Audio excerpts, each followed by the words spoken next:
Hello my friends and welcome back. Thank you very much for being with me again today. This video will provide a summary, an update from the Ukrainian Front and an update from Bakhmut. In Bakhmut the Russians are advancing and they almost reached the city center.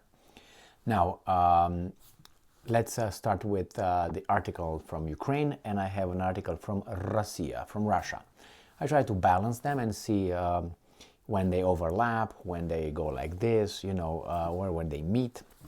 So let's start with the Ukrainian article. So here we have it. Pa-pam. So this comes from Ukrinform. It is from today, Wednesday, 22nd of February, 2023. This is at 8:11 p.m. in Kiev time. So this is the evening update of the front. Ukraine's Air Force launches 10 strikes on enemy. During the day, missile and air artillery units of the armed forces of Ukraine hit 2 enemy manpower clusters.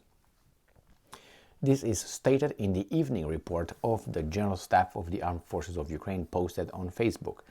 And I'm quoting, "During the day, the Air Force of the Armed Forces of Ukraine launched 10 strikes on the enemy personnel and military equipment clusters, and missile and artillery units of the armed forces of Ukraine hit 2 enemy manpower clusters."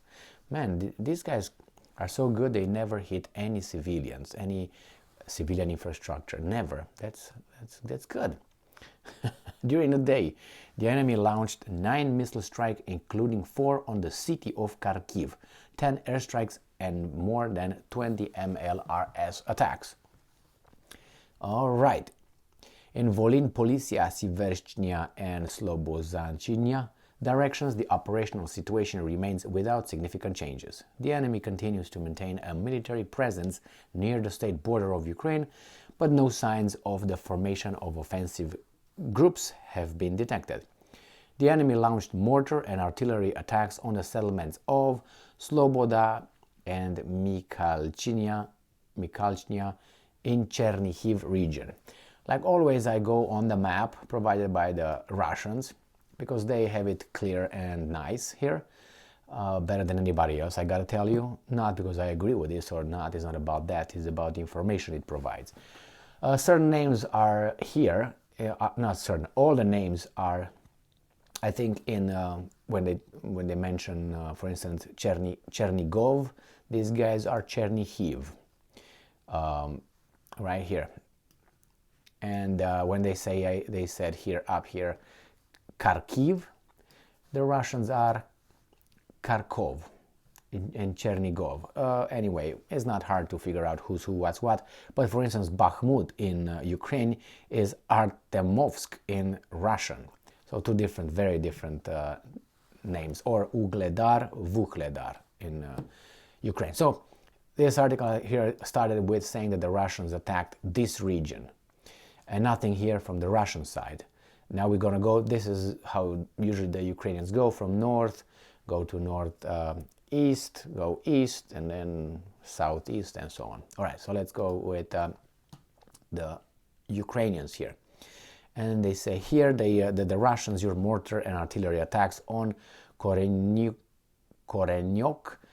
Boyarolazach, Rzynchka, and Basivka in Sumy region, as well as areas of 15 settlements in Kharkiv region. So they said that the Russians just attacked this area, Kharkiv and Sumy. So let's see what the Russians are saying. In Sumy, they say Russian airspace forces tracked the production and repair workshops of large caliber mortars and ammunition for the Ukrainian armed forces. And in Kharkov, or Kharkiv, Kharkov Mayor Igor Terekhov reported explosions in the city. The Ukrainian president's office specified that an industrial enterprise had been damaged. And here, let's see what the Ukrainians did to the Russians in Belgorod Oblast. Belgorod governor said that the city came under Ukrainian fire. The shells struck a residential neighborhood, blowing out windows in the houses and damaging fences and facades. Furthermore, shells hit a shopping center. A fire broke out. 1 civilian was wounded. Well, obviously, these guys talk about civilians. The Ukrainians don't talk about civilians, and the same thing is true in return. All right, let's see what the Ukrainians are saying. An enemy sabotage and reconnaissance group was spotted in Blohivka area. The defense forces opened fire and the enemy retreated to the territory of the Russian Federation. The enemy carried out several unsuccessful assaults in Kupiansk and Liman direction. Now they go down lower in Liman direction, in this area here. And see this little part here? This is where the Russians supposedly conduct offensive military operations. And let's see what is in Masyotovka. All right. In the course of active combat operations, forces of the Zapad group hit UAF troops and military equipment using artillery strikes. When you see the Kalashnikov, these are the face-to-face fights. And this is where the Ukrainians are attacking missiles in Russia. Let me go back here. And this is successful attacks. And then here is where the Russians hit the red ones. So let's go back here and let's go down on this area. Let's see what the Ukrainians are saying. So they said that they unsuccessful assaults in Kupiansk and Liman direction, sabotage, and then Russian troops shelled the area of Kamayana, Papayana, and Kharkiv region. So the Ukrainians give us more information on what happened in Kharkiv region, but these guys don't give almost anything here. All right, let's go with the Ukrainians. And they mention a few settlements that were attacked, unsuccessful assaults in Kremina, which is, I will tell you about the Kremina in a minute, in Luhansk region, and then in Donetsk region. All right, so the hotspot of this second, I would say, major offensive of the Russian army or troops is right here when you see all this, right here. And they can go down to Vuhledar, but Marinka, Vuhledar, Avdiivka, Bakhmut, and then they have Kremina in this area right here. If this falls right here, you see this little thing, if this falls, I say it all the time, opens the door for Slavyansk, Krematorsk, and Konstantinovka. Now this is surrounding these guys, encircling them here. So this is the hottest spot, I will say, right here. Because if that falls, a lot of people say, oh my God, if that's done, they won the war. Well, I don't think so, but hey, they always make things more sensational than they are. In Bakhmut direction, this is where I'm going to be focusing in a minute.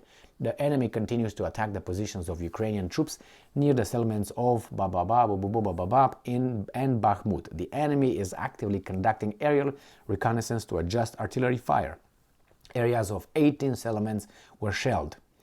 Now, this is all they say about Bakhmut. Let's go to the Russians, because it's very important what they say about Bakhmut, which is Artemovsk right here. Boom. Yan Gagin, advisor to the DPR's acting head Denis Pushilin, said that Russian forces were fighting near the city center. That's it.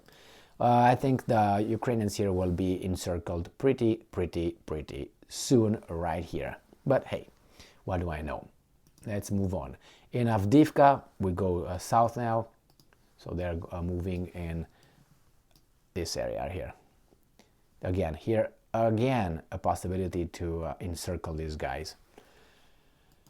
So in Avdiivka and Shakhtarsk direction, the occupiers went on an unsuccessful offensive near, and they give you 4-5 settlements. The areas of 20 settlements, including Avdiivka, I'm going to give you the ones that usually have Marinka, Vuhledar, in Donetsk region, came under artillery fire. Let's see what the Russians are saying. Avdiivka, fighting taking place on the city outskirts. Okay, Marinka, fighting is taking place in the western part of the city. And Vuhledar or Uhledar, fighting is taking place on the city outskirts.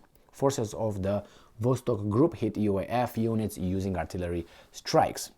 So they are right here, because they're not right there. Okay, in Zaporozhye direction. Zaporozhye direction, obviously we go south. Zaporozhye is right here. This is Zaporozhye Oblast right here. And let's see. The Russians say nothing. What happened in Mariupol? Russian air defense shot down 2 Ukraine drones. Okay, not a big deal, but what do I know? Right, in Zaporozhye directions, the areas of, and they give us about Vremivka, Novosilka, and Novopil in Donetsk region, and they give you about 5 in Zaporozhian regions were struck. The Russians did not show anything. In Kherson direction, which is the southern part, right here, this is Kherson, this is the city of Kherson. Let's see what the Russians say, because they don't say anything else but Antonovka. Let's say Antonovka. The Russian forces destroyed an ammunition depot, and the other one in Chernobavka, Russian forces destroyed an ammunition depot of the UAF's 126 Separate Territorial Defense Brigade. Let's see what the Ukrainians are saying.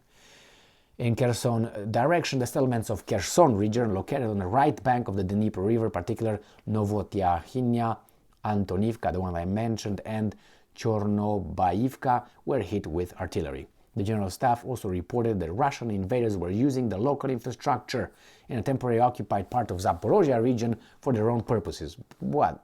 They're not supposed to? There's theirs, considered by their interpretation of facts. In particular, their own enrichment. Oh, that means looting. For example, at one of the service stations in Tokmak, the invaders not only maintained their military equipment, but also disassembled cars stolen from the local population into spare parts for further sale.